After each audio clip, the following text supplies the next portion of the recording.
আসসালামু আলাইকুম ভিউয়ার্স, আশা করি সবাই ভালো আছেন। তো আমি আজকে এখানে তিল পাতা বানাচ্ছি। সবগুলো পেটে নিয়েছি।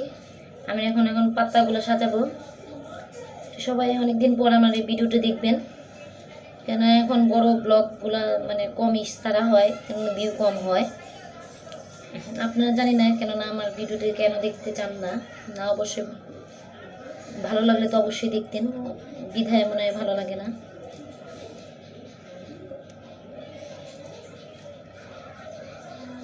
তো অবশ্যই আমার চ্যানেলটিকে সাবস্ক্রাইব করে দেবেন। ভিডিওটি ভালো লাগলে লাইক কমেন্ট শেয়ার করে দেবেন। তো আমি আস্তে একে একে করে প্রত্যেকটা পাতা এইভাবেই করে আমি সাজিয়ে নেব।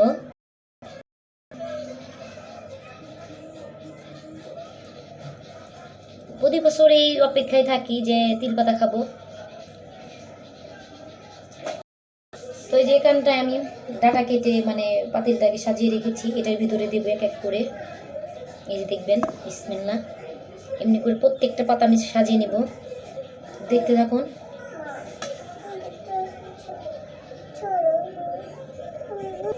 আবার আরেকটা পাতা নিয়ে নিলাম, আবার মেখে নেব। প্রত্যেকটা পাতা এইভাবে মেখে নিতে হবে।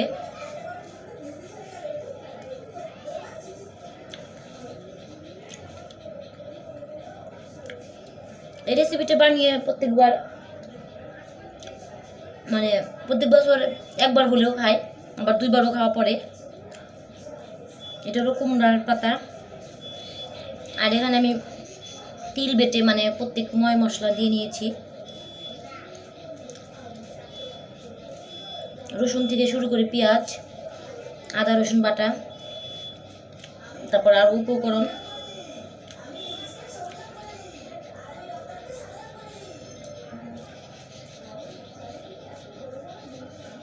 অনেক মজা হয় খেতে। অবশ্য এটা অনেকেই খায় না, আবার অনেকে খায়, অনেকের যার যেরকম রুচি আর কি। আমার কাছে অনেক ভালো লাগে তিল পাতাগুলো। বছর আমি একবার হলেও খাবো। আমার শাশুড়ি দেশের থেকে তিল পাঠিয়ে দিয়েছে, ওই যে একটা একটু করে রেখে দিলাম। আরও কয়েকটা সাজাবো এইভাবে।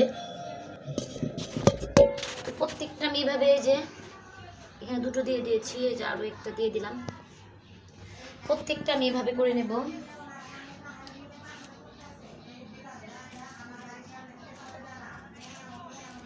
এই যে আরো একটা পাতা দিয়ে দেবো, অনেক বড় বড় বিশাল বড় বড় পাতা।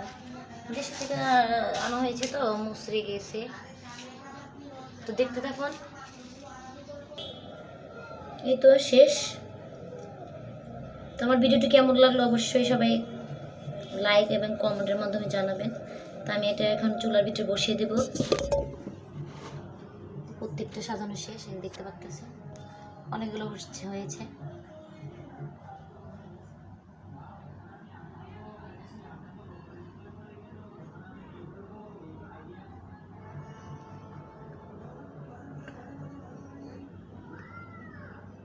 আজকে আমি এটাই রান্না করব।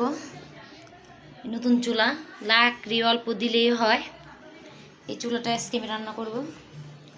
তো স্ট্যান্ড আছে এখানে, মানে বড় বড় লাকড়ি দিয়ে স্ট্যান্ডে রাখবো। আর আমি এটা এখানে বসিয়ে দিব। এইভাবে রান্না করব আজকে। তো আমার ভিডিওটি কেমন লাগলো সবাই লাইক কমেন্ট শেয়ার করবেন। অবশ্যই চ্যানেলটিকে সাবস্ক্রাইব করে দেবেন। তো আসসালামু আলাইকুম, সবাই ভালো থাকবেন।